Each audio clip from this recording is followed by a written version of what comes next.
Matric में थी कि चचा चची को मेरे ब्याह की फिक्र लाहिक हो गई। वो डरते थे कि अगर गलत जगह ब्याह दिया तो लोग हमें ही इल्जाम देंगे। उन दिनों मेरे लिए काफी अच्छे रिश्ते आ रहे थे, लेकिन चाची किसी न किसी वजह से इनकार कर देते थे। फिर उन्होंने फैसला किया कि हम सजीला की अपनी बहू बना लेते हैं। घर की लड़की घर में रहेगी और हमको दुआएं देगी। चचा का बेटा अब्दुर्रहमान उन दिनों ट्रेनिंग कर रहा था। उसका सिलेक्शन बतौर ऑफिसर हो चुका था। वो 7वें जमात से ही एकेडमी चला गया था। उस वजह से न तो मैं इससे मानूस थी और न वो मुझ पर मेहरबान। इसकी आदत अजीब थी। जब वो छुट्टियों में घर आता सबसे अलग थलग रहता। बेहद संजीदा तबीयत का मालिक था। ज्यादातर अपनी पढ़ाई में मशगूल रहता। वो अपने वालिदैन से भी कम बात करता था। वो मुझसे 10 बरस बड़ा था। हमारे दरमियान इतनी अजनबीत थी कि बात करना तो दरकिनार में उसके सामने भी नहीं जाती थी।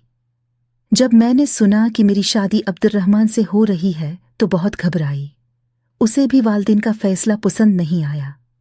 उसने साफ इनकार कर दिया, लेकिन ने बेटे पर इस कदर दबाव डाला कि वो परेशान हो गया। जो नहीं ट्रेनिंग खत्म हुई, चचा ने इसकी मर्जी की परवाह किए बगैर शादी की तैयारियां शुरू कर दी। उसने माँ से कहा कि तुम्हारी खातिर में सहरा बांध लूंगा, मगर सजीला की कोई खुशी नहीं दे सकूंगा। शादी की रसूमात तक वो खामोश रहा, लेकिन जब रात को मेरे कमरे में आया उसने मेरा घूंघट भी नहीं उठाया। मैं बीच पर दिलहन बनी बैठी थी और लाखों अंदेशे मेरे दिल में थे। उसने कहा, प्लीज अपना घूंघट खुद उठा लो।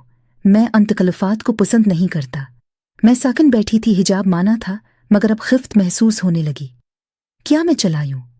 उसने कहा तो मैं सहम गई और जल्दी से घूंघट उठा दिया।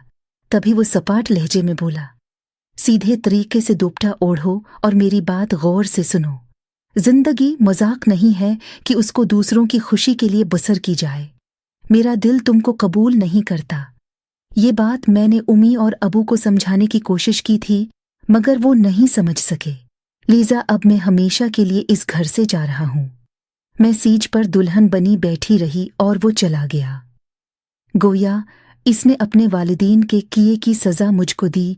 फिर न तो मैंने जिंदगी भर अब्दुर्रहमान का मना देखा और न खुशी का।